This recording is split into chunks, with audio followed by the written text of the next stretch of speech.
What is up, everybody? It is the Jet Beat podcast. I finally got the title right for the first Isn't it time. the isn't it the Red Beat Jets podcast? No, I'm calling it the Jet Beat podcast. Okay. I'm I calling like it, how you pointed out that you got it right and you got it wrong. and I totally got it wrong. Oh well. This is the Jet Beat podcast, That's formerly better. known as the Red Beat Jets podcast. Week 14 edition. I am Greg Armstrong, joined by my trusty co-host Justin. Justin, how are you doing on this lovely Tuesday evening?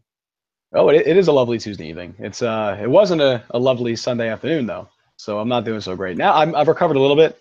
I'm doing better, but still feeling the aftermath. I don't even think I felt anything. I watched I watched the Broncos play football. I didn't watch the Jets play football. Oh yeah, absolutely. It was apathy. I was apathetic towards that game. I didn't really care. I mean, I cared going in, but the Jets didn't care. So why should No, I care? not one bit. So the Jets lost 23-0 to the Broncos on Sunday in Denver in a game that could have meant something in the playoff race if Jets fans still had any hope of being in the playoffs. I know I didn't going into that game, but like the way things were going in the 1 o'clock games, it was like a small glimmer of hope that if they won the game, they'd still be in contention to go to the playoffs.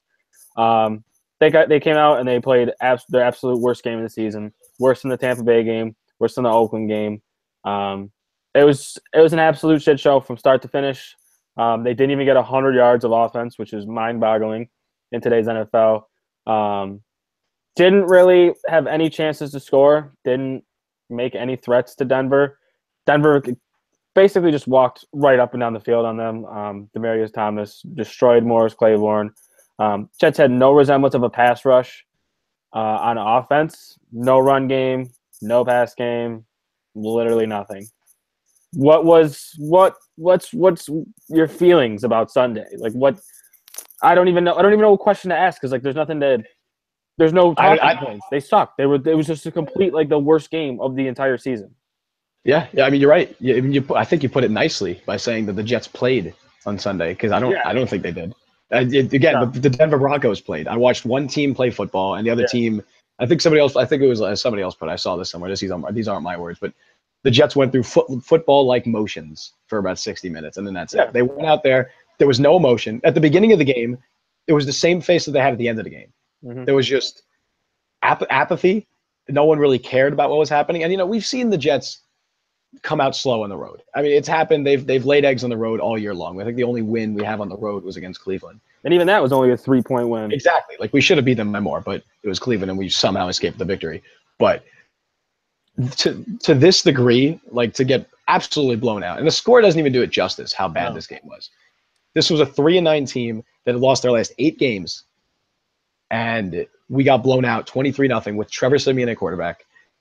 And a team that was absolutely reeling. And it's awful to see that. I mean, yeah, we got beat in every possible facet. The offensive line got absolutely destroyed again, as it has been all year long.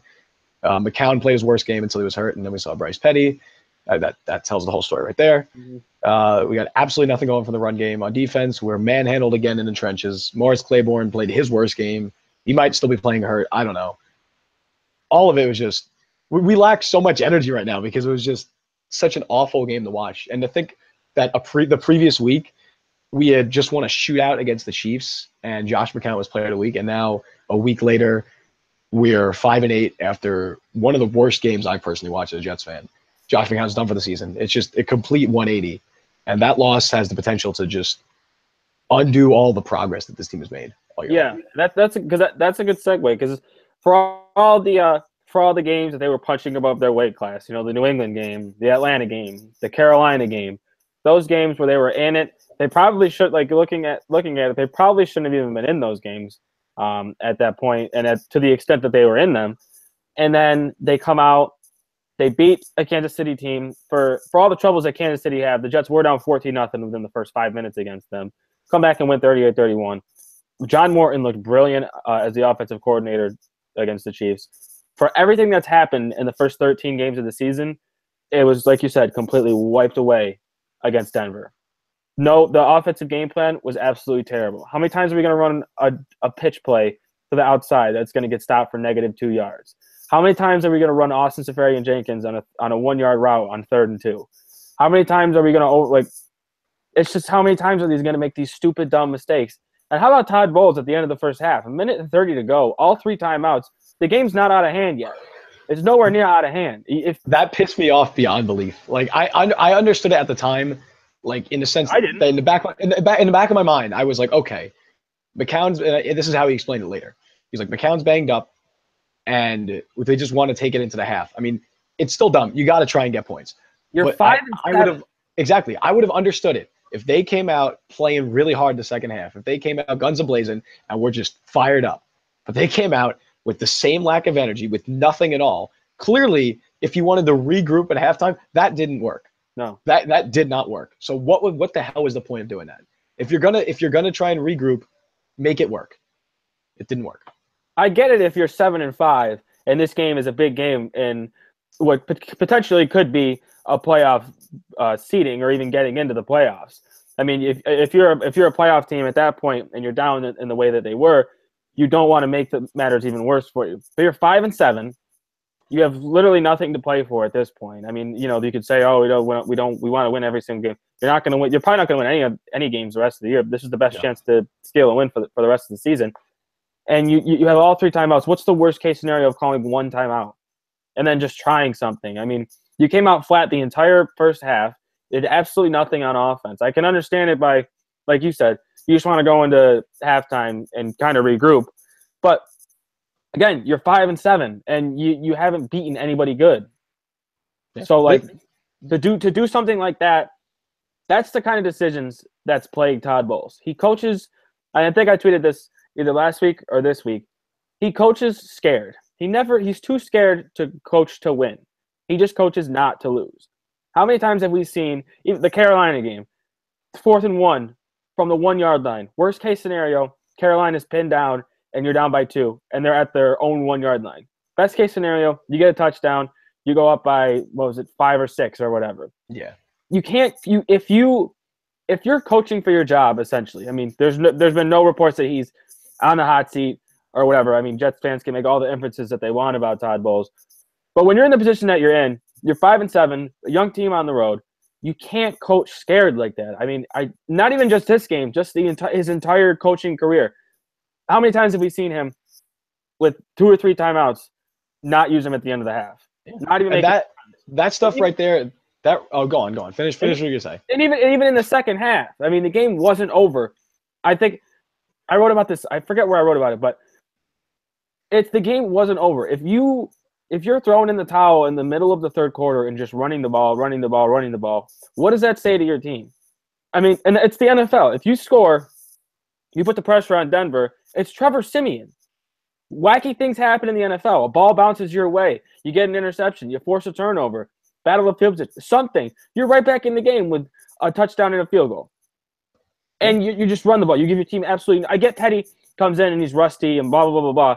But still, you're not going to learn anything. I mean, I personally don't think – I think we've seen all we need to see from Petty so far throughout his whole career, just to know that he's not the guy of the future. But hopefully we'll get to see more, right? Yeah, luckily. But just having a guy that's rusty and having him not play, that's not a good excuse for not opening up the offense for him. You need to do something. I think you hit the nail right on the head when you said it rubs off bad on the team. Like that, if you are a coaching conservative, players are going to play conservative. There's a reason we lack energy. I mean, a lot of it is from the coach. The coach lacks energy. The coach is like, you don't have to be Rex Ryan on the sidelines. You don't have to be throwing your clipboard down, but just show it with your actions. Be aggressive with your actions. And he's not. And it's the lack of leadership from the coaching staff, lack of leadership from the players. And I can't believe I'm saying it because this year, like the whole thing has been the culture change, right? Mm-hmm. This team, last year, some of the leaders were Brandon Marshall and Darrelle Revis and Sheldon Richardson. Yeah. There's a reason why we severely underperformed last year. This year, the culture change, it was real. Like we had a legitimate culture change. You had guys like Jamal Adams coming in. Demario Davis is a leader now in his team. And he's played a hell of a season. And it was working. And we were always competitive in all of our games. Even the ones on the road where, sure, we came out flat. But we were competitive. In that Oakland game, we were still competitive, for the first half, and then Khalif Raymond. And, we don't have to talk about that. We were very competitive. This game, there was none of that. And that's why this loss is so concerning, because we knew we were going to lose games this year. And we knew, like, even when we started to win games, that we didn't have the talent to go far. But I never imagined, and we talked about this in previous weeks, I never imagined a loss like this happening this year. I think I explicitly said we will not get blown out this year because I didn't think we would. I legitimately did not believe that we would. I didn't think we had the players that would just lay down and get blown out. I was wrong, and I think a lot of people were wrong about this team, and that's a sign of bad coaching and just poor leadership all around, and this is a very concerning loss. Yes, and the two players that actually brought it were Adams and May, which is an encouraging thing to see when you're in a game like this and your two youngest guys, they don't fall into the trap of, we're done here. Let's just, I guess play not to get hurt or play to. And Robbie Anderson had another good game. I mean, he barely saw the ball, but on a couple of plays that he made some pretty good catches. He had one drop, but yeah, that was the one drop he had was it was a bad Petty throw. He threw it right behind him. It was a good route. He had him. Petty looks absolutely terrible. We're going to have to see him against the Saints this week. His throws were just completely off the mark. The third down to Kearse was one of the worst throws I've ever seen. The fact that, Kearse beat Harris in the slot fair and square, had to step on him to the outside. It's a first down if he completes that. I'm pretty sure me and you could both complete that pass. Yep. And Petty airmails it 10 feet over his head. I mean, that's just – say what you want. Jets fans, the thing that's pissing me off the most now is Jets fans, clamoring to see Hackenberg in a game. What have you not? What is there something I'm missing? Like, did I miss a game where he threw for 400 yards and 4 touchdowns in the preseason? And did I miss a game? There's a reason Petty's number 2 on the depth chart and Hackenberg's 3. And if this is what Petty looks like, I do not want to see Hackenberg. I've given up. I think most people should have given up at this point. Most rational people should have given up on Hackenberg in the preseason. There's no reason to have any hope. I don't understand it. I mean, throw him in if you really want to. Like, Petty's going to be garbage. I think we know that. We've seen from Petty what he is. If he is really playing that bad in a game and the game is over, sure, put in Hackenberg. But no way should he be starting at any point this season because, or for that matter, at all in his career, ever in his lifetime, because has shown nothing. Clearly, he's shown nothing in practice. He's shown nothing in his limited action he's gotten in preseason. And, I mean, really, neither is Petty, honestly, but we have nothing else at this point. I mean, Josh McCown was brought in essentially to do what Ryan Fitzpatrick was designed to do when they brought him in. Be the backup quarterback, mentor the young guy, and see what you have. With Fitzpatrick, it was Geno. Obviously, Geno gets punched in the face, and Fitzpatrick is the starting quarterback, brought back for a second year. The Jets, Josh McCown was supposed to come in. It was supposed to be an open competition between Petty and Hackenberg. McCown was not supposed to win this job. I mean, I don't think I'm going out on a limb and saying that they did not bring him in expecting him to be the starting quarterback for the season. And if Petty and Hackenberg couldn't beat him out, I at that point, that says all I need to know. I'll tell you what, this makes me appreciate definitely Josh McCown even more. What he did for this team this year. I mean, we talk about, the guys like Jamal Adams and DeMarcus Mays bringing the culture change. Josh McCown was a big part of that culture change. And, it obviously starts with the young guys, but you have a veteran like Josh McCown, who is an amazing clubhouse guy, like as good as you can get at that level. And he comes in and completely changes the culture of this team and plays well doing it. Like, it makes me appreciate Josh McCown even more. Are you hearing that, by the way, or no? Not hearing that? What? Good. Okay, never mind. Notifications are going off on my computer as we speak. Oh, no, I can't. So unprofessional. Oh, great. Okay. But yeah, like McCown, and even the post-game presser, like, say what you want about McCown. He's not a good quarterback. He's aging. He's injury-prone. The dude he just loves football. He's not like Fitzpatrick. He's not a guy that's going to throw anybody under the bus. He's not Fitzpatrick, I mean, I've said it before on this. He rubbed me the wrong way. Mm-hmm. I get no vibes of that from McCown. I feel like if someone called him, if Robbie Anderson called him at like 6 a.m. on a Thursday and said, hey, let's go get some routes in, McCown would be there at 6:15. He just seems like that kind of guy. And hopefully next season they bring him back as a quarterback coach or the guaranteed backup. And I think he knows that his time is coming to an end. Unlike Fitzpatrick, who still thought he could play and still thought he could play at a high level per se. Yeah, there's no way McCown goes and asks for the same amount of money that Fitzpatrick did. No, he just doesn't seem like that type of guy at all. No way. And without McCown, we don't see the true potential of Robbie Anderson, which is a big thing. If we're playing with Petty or Hackenberg, Robbie Anderson is still just a deep threat at this point. But with McCown, and it's not all McCown. I mean, Robbie Anderson has obviously put in the work to become a well-rounded receiver. But still, a quarterback being able to make those throws, not underthrowing deep balls, putting the ball in places that Robbie Anderson can catch. There's no way Bryce Petty throws that ball or even makes either of those touchdown plays to Anderson against the Panthers. There's no way. Absolutely. I think that's what people don't understand when they're calling for the young guys from the beginning of the year. When they're like, oh, why not just start Petty or why not just start Hackenberg? We're not going to be good anyway. Yeah, it makes sense if you put it that way, but you don't realize that quarterback is helping in the development of the players. And first and foremost, Robbie Anderson. Robbie Anderson would not be the same player he is today. I mean, he's developed so much this year. He's probably the most improved player on the team, and that improvement would not have happened if he had Petty at quarterback. He's not going to throw those deep balls to him. He's not going to help work on the routes, have him become a better route runner, work on the intermediate stuff. He's just not going to make the throws. Anderson's probably going to get frustrated because he is still immature. I could see him getting frustrated if Petty's at quarterback. And I don't expect Anderson to have big days the last 3 games of the year. No, but and even that development doesn't happen.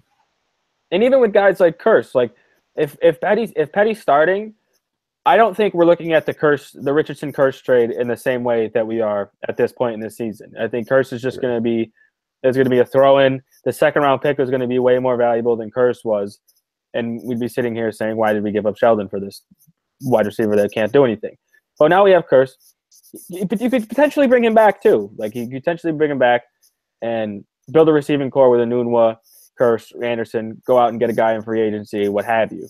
And that's a solid core of guys at wide receiver. I mean, I'm okay. I'm not worried if we go into next season with a veteran wide receiver, Enunwa, Kearse, and Anderson. I agree. That's a really good receiving core. If we can have those kind of weapons, throw in ASJ because we better re-sign Austin Swearinger-Jenkins. Yeah, I mean he's definitely cooled down the last few weeks. He's actually dropped some makeable plays. Like he's had some drops that he should have caught, but I think it's just he's kind of getting in his own head at this point. But re-sign him because he's a difference maker. You got a good core players on offense, and the running game is what it is.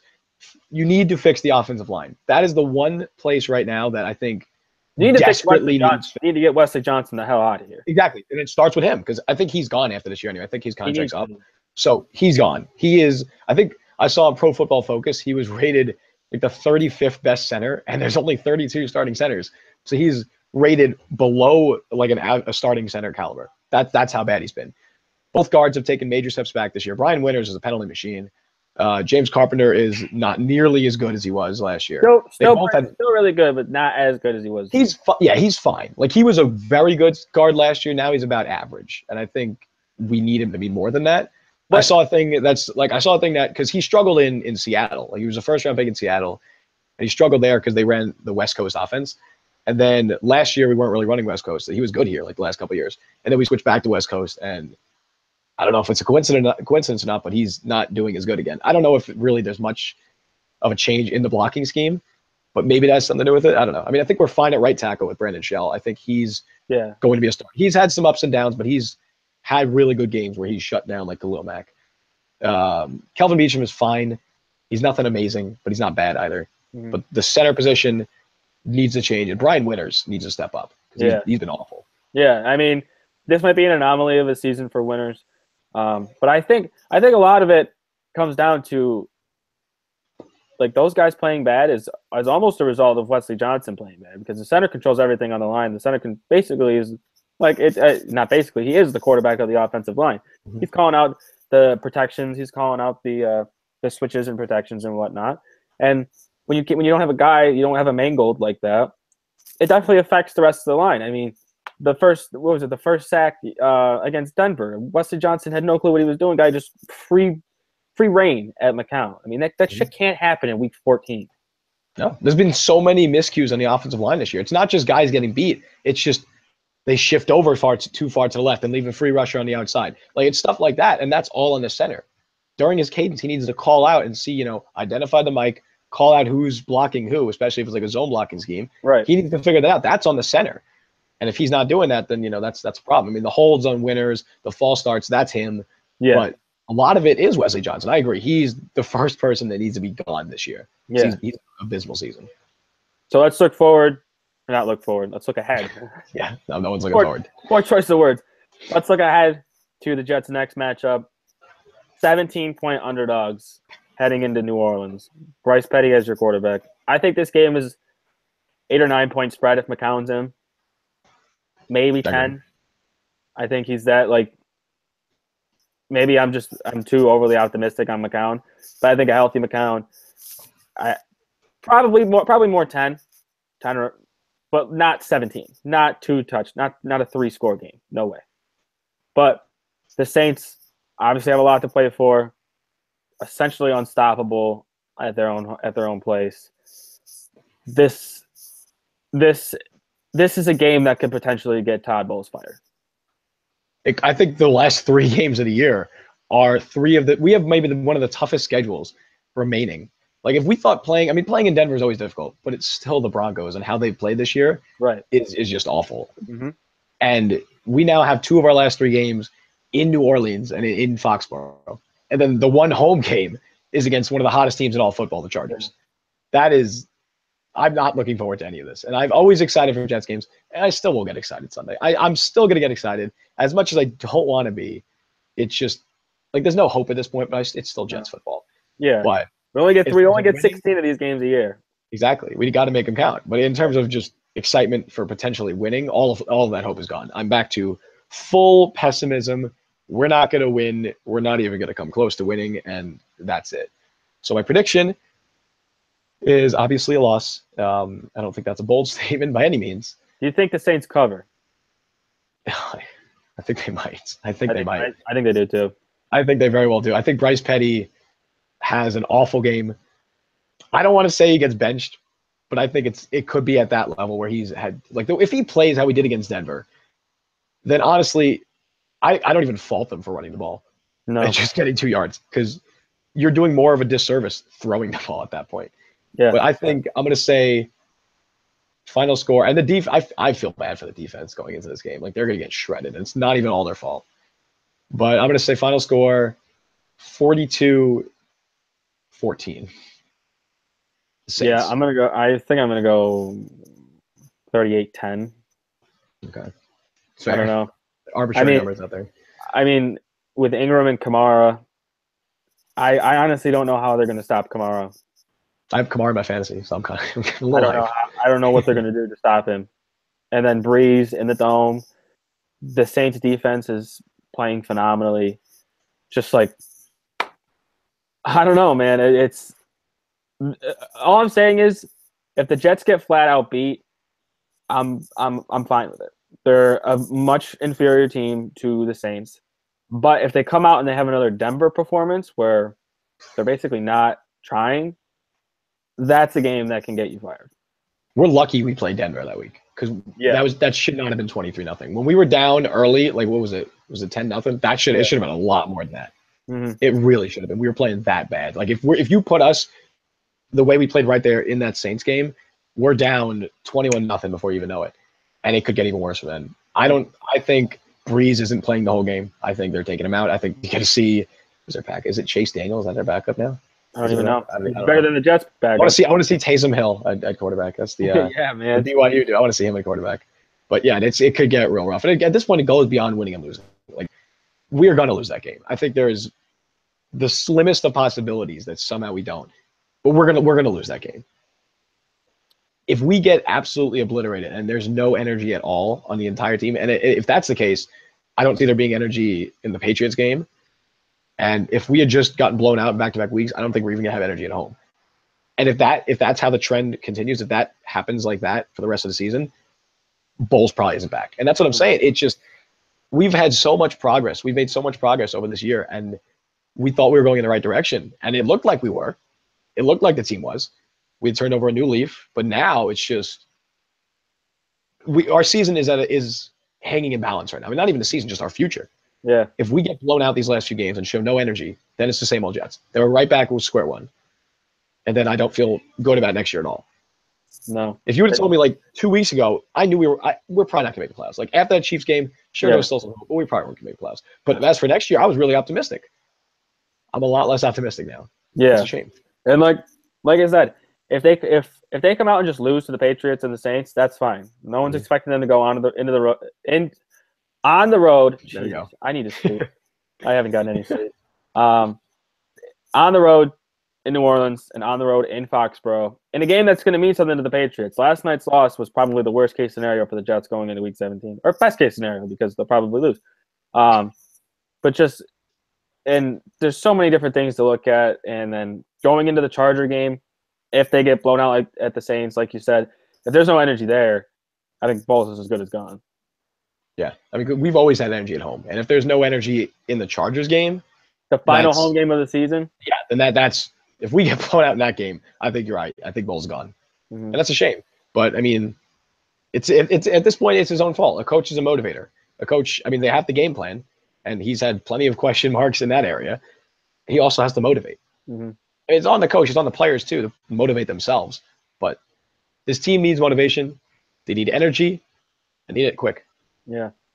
Well, that's it for this week of the Jet Beat podcast. Yeah, this was the saddest episode we've done. Very few smiles. We came out with less emotion than the Jets did. We did. That's impressive. That's not true because we are actually like breathing and talking. So it's true. We probably played more football here than they did there. I mean, I have a Jet shirt on. That's correct. Jets hoodie on. I technically. There you go. Shoot us up.